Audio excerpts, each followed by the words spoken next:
দেখেন দর্শক, এই যে কি জ্যাম লেগে রেখেছে। সাধারণত কেউ করে সেক্টিভাইজ করে না, যার কারণে বিশাল জ্যাম,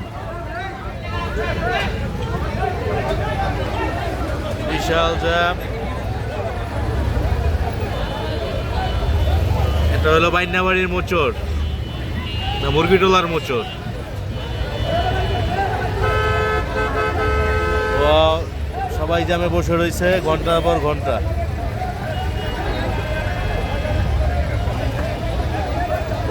কারো কমেন্ট কেউ মানতেছে না, এটা হলো সবচেয়ে বড় বিষয়।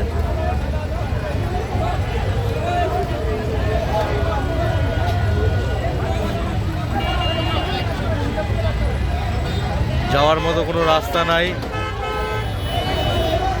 প্রায় 1 ঘন্টা বসে রয়েছি।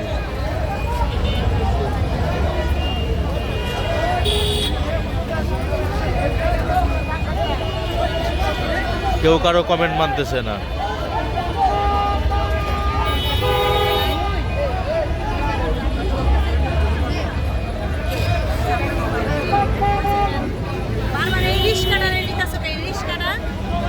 বাস বাস নিতেছি সামনে, বুঝে যাইতেছে না, আইতেছে রিস্কা। তো সামনে রিস্কা থাকবো না, জামের ভিতরে কি রিস্কা থাকবো না? এটা কেমন কথা হইলো?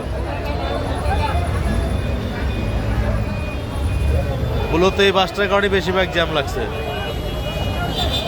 এটা তো ঢোকার এখানে অনুমতি নাই, এটা ঢুকছে কেন? অবস্থা দেখেন,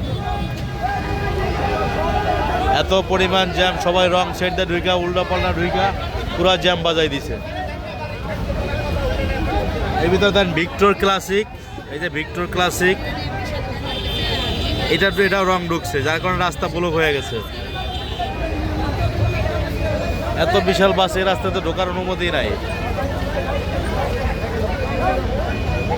দেখেন বন্ধুরা,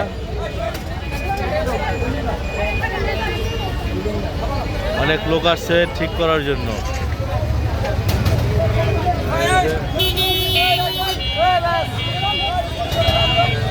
দেখেন বিশাল জ্যাম।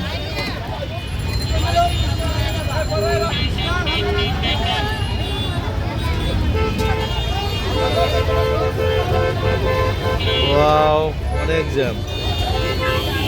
এটা হলো মুরগিটোলার মোচড়। এখানে অনেক জায়গায় নাই কোনো ট্রাফিক পুলিশ, নাই কোনো সরকারি কোনো আইনের লোক নাই, যার কারণে বেশি জ্যাম লাগে।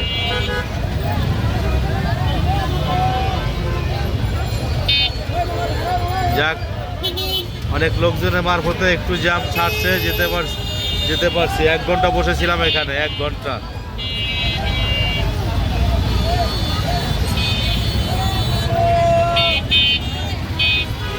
অনেক জ্যাম, অনেক বিশাল জ্যাম। এখনো উল্টা পাল্টা ঢুকাইতেছে, সবাই উল্টা পাল্টা ঢুকাইতেছে।